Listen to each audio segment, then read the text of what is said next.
Welcome into Outkick the Show. I am your fearless host, Clay Travis.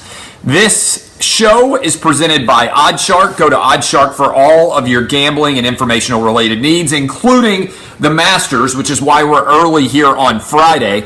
I'm going to be up early on Fridays from now on because I want to have a long weekend. I'm going to do the show at noon, and then I'm going straight to the golf course myself. I'm going to be the baddest ass golfer who's 38 years old now, had a birthday yesterday, and had a great time. Huge stories to talk about. Again, go to Oddshark for all of your gambling and informational related needs.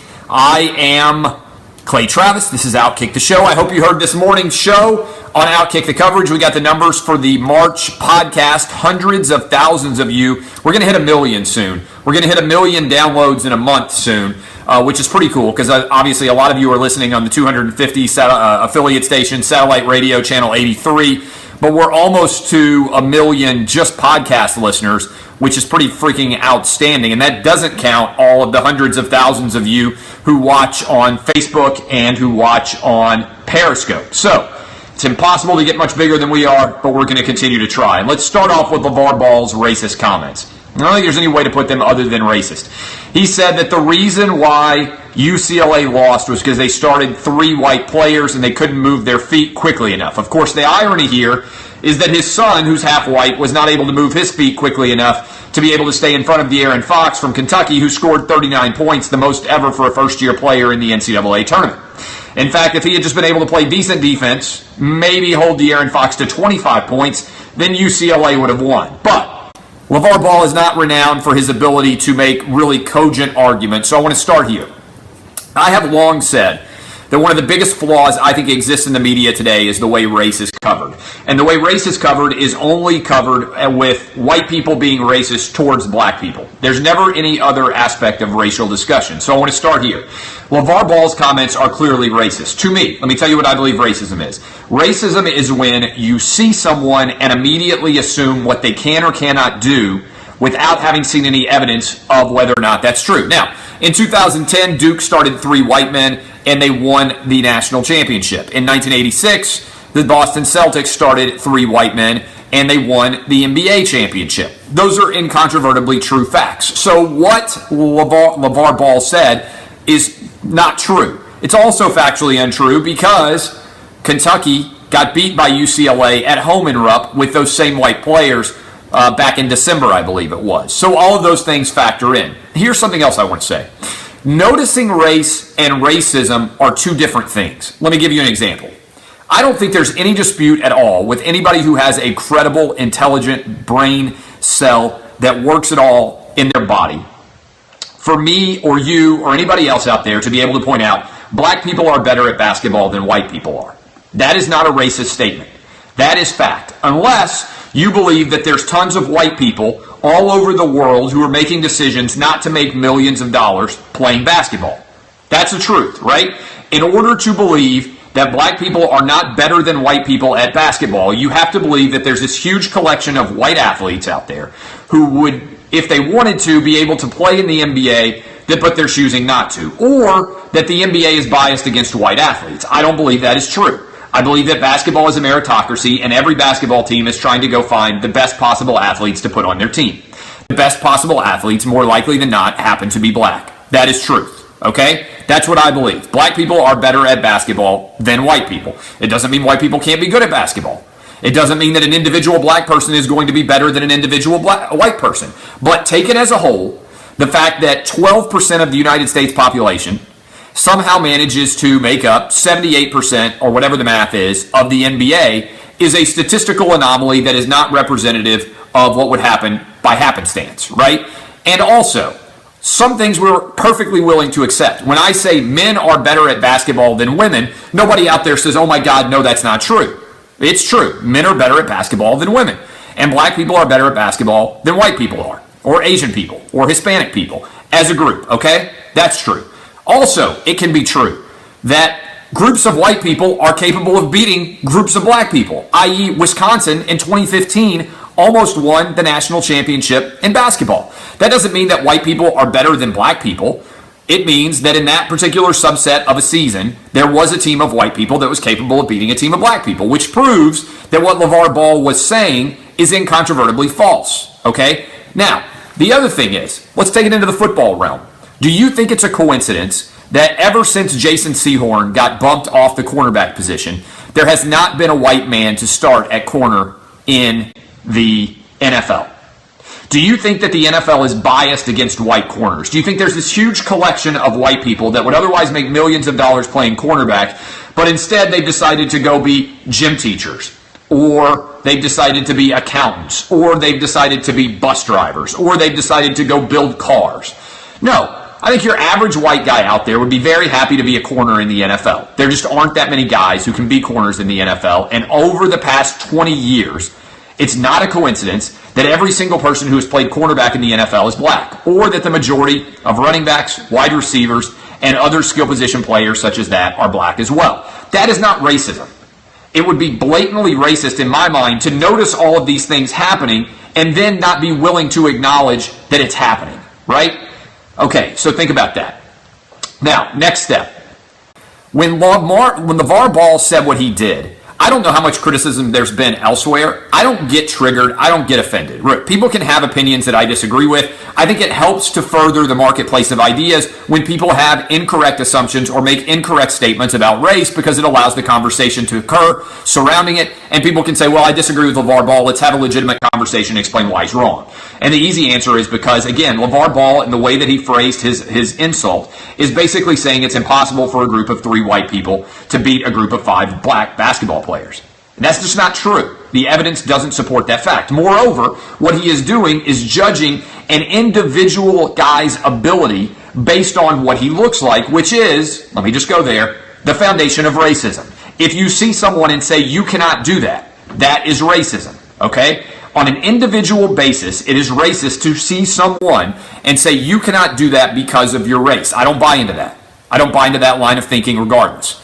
Okay, back to the other analogy. This morning, spur of the moment, I made a perfect analogy, I think. Imagine how the media in America would respond if Luke Kuechly's dad, Luke Kuechly, right? I'm pronouncing his name correctly, I think. I hate when people have difficult names to pronounce, but Luke Kuechly is the best Carolina Panther defensive player, right? Without a doubt. He is the best player on that team. I think that Lonzo Ball is the best player on the UCLA team, okay? Imagine if Luke Kuechly, after the Super Bowl, imagine if Luke Kuechly's dad, after the Super Bowl, had said, we can't win a Super Bowl because we have a black quarterback. It would have led news stories for a week. It would have led to a prolonged discussion about racial issues in America. Everybody would have been triggered and in an uproar. How is that different than what Lonzo Ball's dad did? It would have blown up. ESPN would have covered it for all of February. There would have been panel discussions. The president might have weighed in. It would have been everywhere. And just like Lavar Ball's comments, it's just a dad talking about his son and a race of his teammates and whether or not they can succeed. 100%. Look, I think beyond a shadow of a doubt that would be a massive media story. Why is it? Why is it a massive media story in that respect and not in this one? Because racism in this country far too often is defined only by what white people say in a negative fashion about black people. Everything that a black person says is perfectly fine because there's an assumption that black people can't be racist. Even when you have somebody like Lavar Ball saying something blatantly racist. Think about that. Luke Kuechly's dad says the reason we lost the Super Bowl, defense played well, right? Luke Kuechly was great at linebacker. The Carolina Panther defense was great in that game. They didn't give up very many yards. They didn't give up very many points. What if Luke Kuechly's dad had come out? I don't even know if Luke Kuechly's dad's alive. But if Luke Kuechly's dad had come out right after that game and said the reason we lost was because we have a black quarterback and black quarterbacks can't win the Super Bowl. Would not be true. Just like we've got 1.5 black Super Bowl champs, Doug Williams and Russell Wilson. Russell Wilson gets a half. White people get half the credit and black people get half the credit too. Then it would have been a major, huge national story and everybody would have blown up about it. Instead, we have Lavar Ball say it and most people are just like, whatever, that's just Lavar Ball talking. It doesn't matter whether or not it's truth. That's the truth. All right, questions about this situation. Anybody want to respond? Ask questions about the Lavar Ball situation. Any questions out there that are good? I'm going to read your comments for the first time now on both Facebook and on Twitter. Why isn't ESPN all over? Because it doesn't fit their agenda. And by the way, I haven't watched ESPN all day, so they may be covering it, but I haven't seen anybody tweeting about it. The reason why they're not all over it is because it doesn't fit their agenda. They would be all over it. It would be their lead story if Luke Kuechly's dad had said basically the exact same thing as LeVar Ball's dad. It would be everywhere. And it's not. That's the truth. Questions. Could I beat LeVar one-on-one? Maybe. Probably not, but maybe. I'm not going to fucking discuss Syria because I haven't read enough about Syria. I don't give a good goddamn about Syria. I'm going to be honest with you. I think the vast majority of people do not care about Syria. I feel bad that bad things happen in Syria, but I don't care about Syria. Just like I didn't care about Syria during the debates, just like I don't care about Syria now. That's just me. I think I'm like the vast majority of Americans. I don't think it's our responsibility to go into every shithole country and try to make sure that it's not as much of a shithole country as it used to be. I think it's really strange that we spent $6 trillion in the Middle East when our infrastructure here is crumbling. I think that we wasted tons of money. I think George W. Bush's decision to go to war with Iraq was one of the dumbest decisions in the history of America. Okay? Period. That's the truth. So, do I care about Syria? No. I don't give a good goddamn about Syria at all. Period. All right. Additional questions. Lonzo Ball. Any more Lonzo or LeVar Ball questions? What would Trump shoot at Augusta is a great question. I think he'd break 100. I really do. Please don't put Luke Kuechly or his dad's name in this. Fuck you. Quit being a loser. Come on. Quit being a triggered snowflake loser. Please don't put Luke Kuechly's dad or his name into this. Oh my God, how could you dare use a hypothetical? How could you dare use a hypothetical? Oh my goodness. People are not fucking idiots. They understand what a hypothetical is, okay? God, shut the fuck up. Some of you guys are such pussies. All right, here we go. Continuing to talk. Aaron Rodgers, Olivia Munn, and their relationship is over. My hope is that there is going to be a setup soon where Aaron Rodgers comes out and announces for everybody out there who's ever been in a bad relationship, I apologize to my family for cutting off my relationship to them. Olivia Munn's just really good looking, and doesn't matter how rich you are, sometimes if you're dating a hot girl, she can make you make crazy decisions.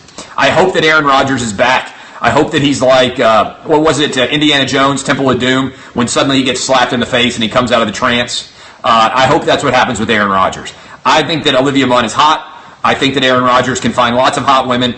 I think that Aaron Rodgers is the best quarterback in the NFL, and girls like Olivia Munn are, frankly, a dime a dozen for a quarterback like that. He can find tons of people that are every bit as good as Olivia Munn. So hope he ends up back with his family again. He is the best quarterback in the NFL, and I hope that he plays outstandingly well and loses to Marcus Mariota in the Super Bowl. Okay, additionally, how about the cheerleader prostitutes? Cheerleader prostitutes, if you don't know, at Coastal Carolina University, they started an investigation into cheerleader prostitutes, which is the greatest headline of all time. Cheerleader prostitutes. It turns out, according to the report in the state newspaper that I retweeted just probably an hour ago, they have uncovered that the cheerleaders were working as strippers and that they were also working as escorts for between $100 and $1,500 a date, but they claim that no sex happened. Now let me just stop right here. If you are as big a fucking loser as you would have to be to pay $1,500 for a girl to just hang out with you and not sleep with you, I feel so bad for you. So bad. There's reports in there that some guy was paying $800 so girls would go to a steak dinner with him. If there's no sex that follows the $800 and you have to pay for the steak dinner, that's just sad beyond belief. What are you trying to prove just by walking through a restaurant with a hot chick? How pathetic are you if you're spending that kind of money on a college girl to go out to eat with you and no sex follows? So I think sex had to follow. If somebody was paying $1,500 for a girl to come hang out with him, I want to talk to that guy on the radio show. I want to get his story. I want to know what was going on in his life that he ever ended up in that position. Because there can't be a worse feeling in America than paying $1,500 to a girl to come over and hang out with you. I can't even think about that. Like, that's like the worst thing ever, right? Can you imagine? You go out on a date and take somebody out for an expensive steak dinner. You pay for everything. Then you have to give her $1,500 and then she just leaves. This is the worst deal of all time. That makes the Louisiana Purchase look like a steal for Napoleon. That makes the selling of Manhattan for $23 look like the Native Americans just bent us over a barrel and gave it to us. This is the worst deal of all time. Here's $1,500. Come hang out with me for a little while. My God, I feel so sad for that man. And old guys just want companionship, which is sad. If that's bad, you can pay a lot of other people a lot less money to companionship you. And you can go get a dog, a really good breed dog, for a lot cheaper than that. Or go to the pound and get one for free. Questions about the Coastal Carolina cheerleader controversy sex scandal. Man, that's a great situation. That's a great headline to toss out there. Am I wrong? That's like the most pathetic thing you've ever heard? $1,500 and no sex?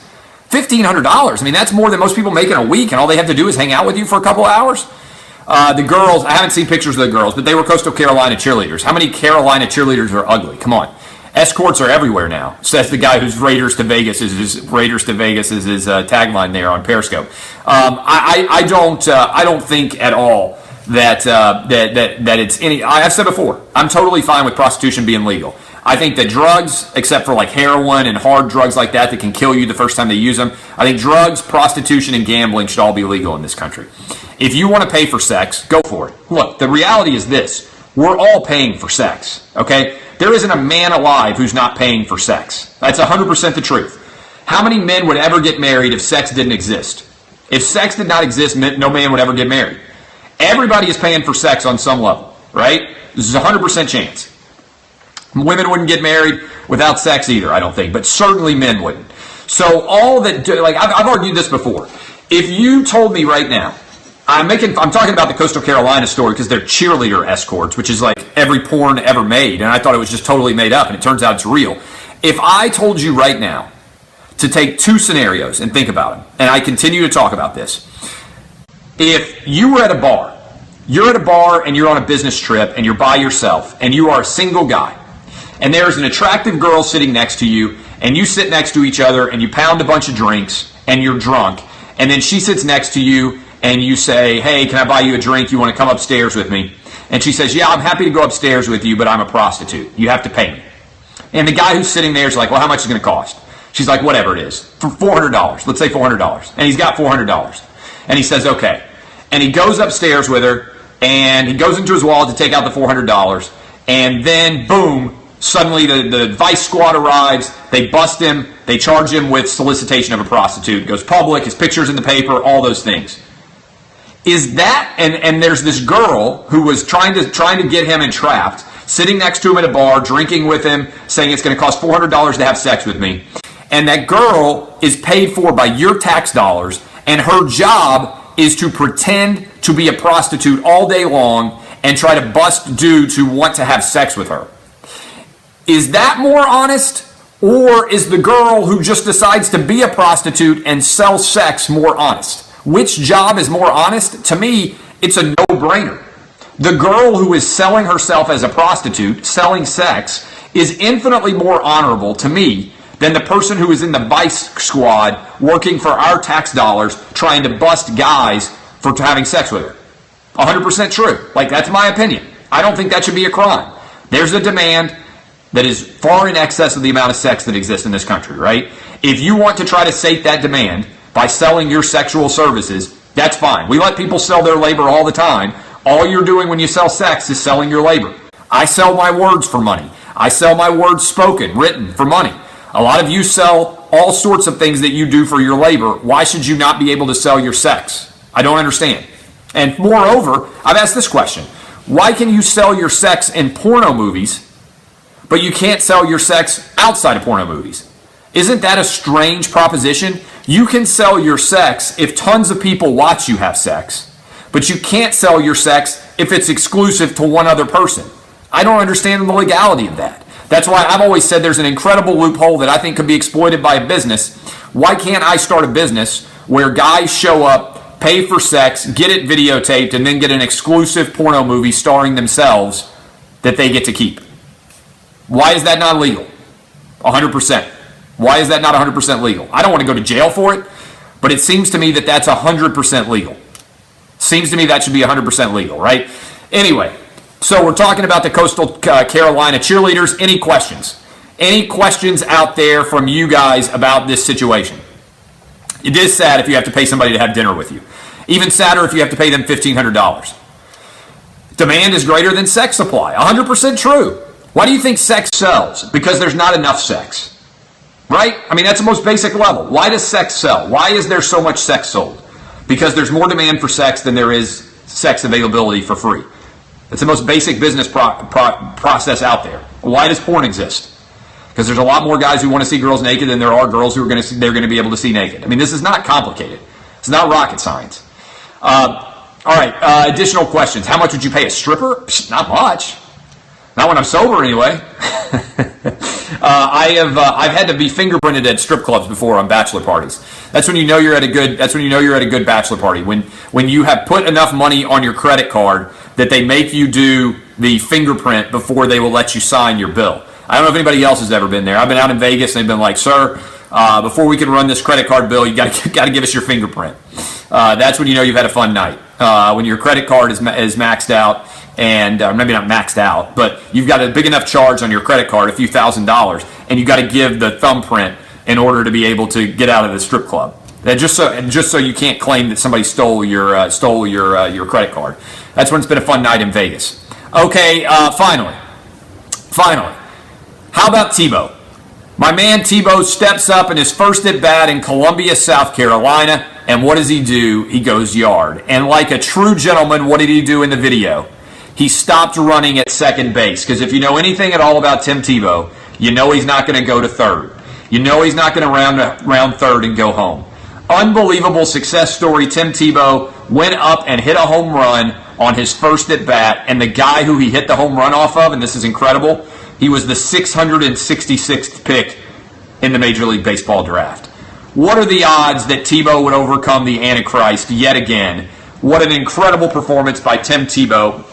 I absolutely love him, and I love all of you. All right, what questions do you guys have? Rapid fire now. I'm doing the show early today because I want to be able to get out of work and go sit back, have a couple of beers, and watch the Masters this afternoon. And it doesn't start until 2 o'clock my time, 3 o'clock your time. Okay, questions that you guys have for me, rapid fire now. And let me go ahead and do my ad. I definitely got to do my ad before I forget. I'm telling you all about HelloFresh. My family does it. Your family can do it too. They want to make cooking more fun. They're a farm-to-box company. They're a couch-to-kitchen company, and they're a fork-to-feel-good company. I get this delivered to my house, and it makes a big difference for me. My wife works with the kids all the time. We got a 9, a 6, and a 2-year-old. You guys know I work like 20-hour days. Last thing I want to do is have to cook when I get home at the end of the day. And so that's why I'm telling you right now, you can get the classic box. Gotta love the classic box. Very popular with the Coastal Carolina cheerleaders. You can get the veggie box. You can get the family box. I get the classic box. I absolutely love it. They bring you brand new, unstoppable recipes that'll make you able to hit home runs like Tim Tebow. They deliver. They make cooking more fun, and each week they create new, delicious recipes. They deliver food to your doorstep, and right now they're offering light spring meals and breakfast, and it's less than $10 a meal. So how do you get this? How do you do what I do and save a lot of money on spectacular food? You go right now for $30 off your first week of HelloFresh. Visit HelloFresh.com. Enter the code OUTKICK30. It's the word here, OUTKICK and 30. OUTKICK30, and you'll be glad that you did it. $30 off your first week of HelloFresh. Visit HelloFresh.com and enter OUTKICK30. You'll be glad that you did. All right, rapid fire responses here. Early show because I'm going to go watch the Masters. No idea how Dustin Johnson really hurt his back. No idea. Beer of choice. I'm going to hold off on that because we got a lot of different beer companies that are negotiating to be the next beer of Outkick. So I don't want to say what my beer of choice is until I figure out who's going to pay me. My beer of choice is whoever will pay me the most to drink it. Any UT escorts? No, I have not had any UT escorts. I would go on Pardon My Take. They banned me. I think I'm banned on ESPN. I'm banned on Barstool. That's when you know you're a badass. I've managed to cover the entire landscape. They won't let me go on. Portnoy's banned me. Thoughts on Russia, China, and North Korea? North Korea is the biggest threat we face in the world today. North Korea has got a crazy, loser, lunatic dictator who at any point could cause the death of millions of people. I think it's the biggest threat in the world today. I think it's the most undercovered story and it's the guy that I think is the most terrifying. Sage Steele, good for her, leading Masters coverage. I think she was poorly treated by everyone in the sports media this week, and I think ESPN threw her under the bus, but props to her for taking it, standing up, and being true to herself and her own beliefs as opposed to bending to the will of the masses. Did CBS do Phil Simms wrong? Yes, I think they did a little bit. They should have gotten Phil Simms out before they announced Tony Romo was coming in. It's like if you're getting divorced and you already are living with the woman that you're going to start dating after the divorce, you've clearly done your original wife wrong. It would be like if you had a boyfriend or a girlfriend and you start hooking up with the other one before you've officially broken up with the new one. It's just basic human decency. CBS should have let Phil Simms go and then replaced him with Romo. The reality is, though, they didn't know if they were going to get Romo, which means they were going to stick with Phil Simms, which means CBS is basically like the guy who's got a girlfriend, and he thinks he might have a better-looking girlfriend, but he's not sure if the better-looking girlfriend likes him or not, so he sticks with the uglier girlfriend until a hotter girl wants to get with him, and then he gets with the hotter girl, and then she finds out, and then he says, oh, yeah, by the way, we're broken up. Poor Phil Simms. After 20 years. Although he was paid well, I think he was treated unfairly. Christian McCaffrey is a top 10 pick. I think he's an incredible talent. I'm curious how he's going to be used at the NFL level. Will he primarily be a slot receiver, or will you be able to use him out of the backfield a ton? Obviously, he can return punts. I'll tell you this right now. If the Titans, my team, did not already have DeMarco Murray and Derrick Henry, I would love the idea of them trying to trade back a little bit, get Christian McCaffrey, and see how they could use him with Marcus Mariota. I think that would be an incredibly dynamic backfield combo. I'm not sold necessarily on the long-term fit of Derrick Henry, even though I think he's looked outstanding. They don't need him yet. They've got kind of a wasted double running back situation. DeMarco Murray still looked like he had a lot of gas left in the tank this year, and so that would be my question. But I think somebody's going to get Christian McCaffrey. Returning punts, he's going to be incredible, and I think he'll be a great slot receiver. I just don't know how many hits he can take at the running back position. He's not physically large. Cavs are the leader in the NBA Eastern Conference, yes. Bigger gambler, Gretzky or Phil? I'm going to go with Phil. New Masters picks? No, I'm sticking with the ones I've already got. I gave you all my Masters picks yesterday. We'll see how they go today. All right, I love you guys. You are fantastic. Go download the Outkick the Show podcast. My name is Clay Travis. You have been listening to Outkick the Show. We've had a fabulous week of shows. Tell your friends, tell your family. Like I said, approaching 1 million downloads just on the podcast for Outkick the Show and Outkick the coverage. Massive numbers. Massive numbers of you guys, and that's just the podcast. It doesn't count all the thousands of people watching live on Facebook and Periscope, and it doesn't count all the hundreds of thousands, if not millions, listening live every single day on our 250 regular stations, as well as Sirius XM. I love you guys. You're fantastic. Go have fun this weekend. Enjoy the Masters. Remember, the lesson is always DBAP. Don't be a pussy. I'm Clay Travis. This has been Outkick the Show.